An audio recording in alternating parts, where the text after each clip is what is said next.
चलिए दोस्तों, अब बात करते हैं क्वेश्चन नंबर 14 की। चैप्टर है आपका गति मोशन, किताब है आपकी बालाजी। प्रेजेंट टाइम में भी बालाजी से करवा रहे हैं। इसके बाद जब इसके 20 क्वेश्चन खत्म, 19 क्वेश्चन इसमें खत्म हो जाएंगे तो आपके एनसीईआरटी भी हम करा देंगे। ठीक है, चलिए क्वेश्चन है 14। क्या कह रहा है? एक पिंड का प्रारंभिक वेग तथा त्वरण क्रमशः 6 मीटर पर सेकंड तथा 2 मीटर पर सेकंड स्क्वायर दिया गया है। मतलब प्रारंभिक वेग कितना दिया गया है हमारा? तो 6 मीटर पर सेकंड। त्वरण कितना दिया गया है? 2 मीटर पर सेकंड स्क्वायर। अब इसमें हमसे ज्ञात करवा रहा है कितने समय के बाद, मतलब हमें जो ज्ञात करना है कितने समय का मतलब क्या है? टाइम हमसे ज्ञात करवा रहा है। पहला तो हमें टाइम फाइंड आउट करना है और अंतिम वेग भी देखो इसमें दे दिया गया है 20 मीटर पर सेकंड, और हमें सेकंड में ज्ञात करना है दूरी कितनी चलेगा, मतलब ऐसा हमें कितना ज्ञात करना है। ठीक है, तो अब वही घिसा पिटा नियम। सबसे पहले हम क्या यूज करेंगे? गति के तीनों नियम। गति के तीनों नियम, गति के तीनों नियम क्या होते हैं?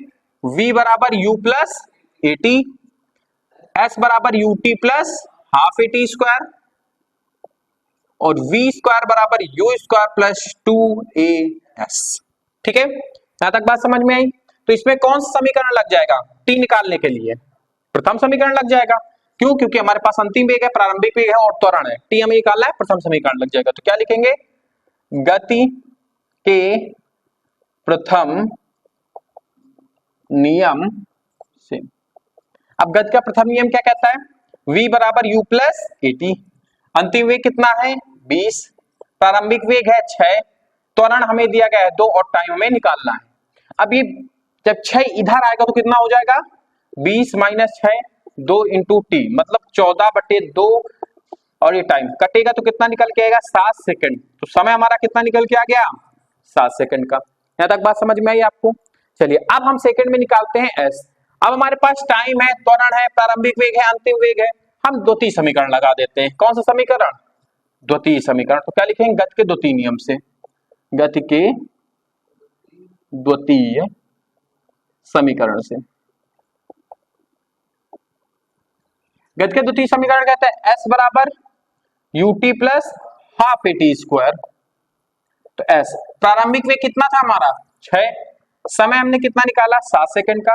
1/2, त्वरण कितना है? 2, 7 तो स्क्वायर हो जाएगा 49। अब इसी को सॉल्व करना है तो ये इससे कट जाएगा, 7 छंग 42 प्लस 49।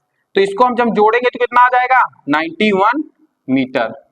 कितना आ जाएगा? 91 मीटर। शायद इतना ही आपका आंसर इसमें दे रहा है, 7 सेकंड और 91 मीटर। तो समझ में आया आपको? जब उसका प्रारंभिक वेग 6 मीटर पर सेकंड होगा और वो अपने वेग को बढ़ा के कितना लेके जाएगा? वो 20 मीटर पर सेकंड, और त्वरण कितने का यूज करेगा? 2 का। तो कितना समय लगेगा इस पूरी प्रक्रिया में? 7 सेकंड का। और दूरी कितनी तय कर लेगा वो? तो 91 मीटर की दूरी तय कर लेगा। समझ में आया आपको? नोट कर लो, फिर नेक्स्ट क्वेश्चन बताते हैं आपको।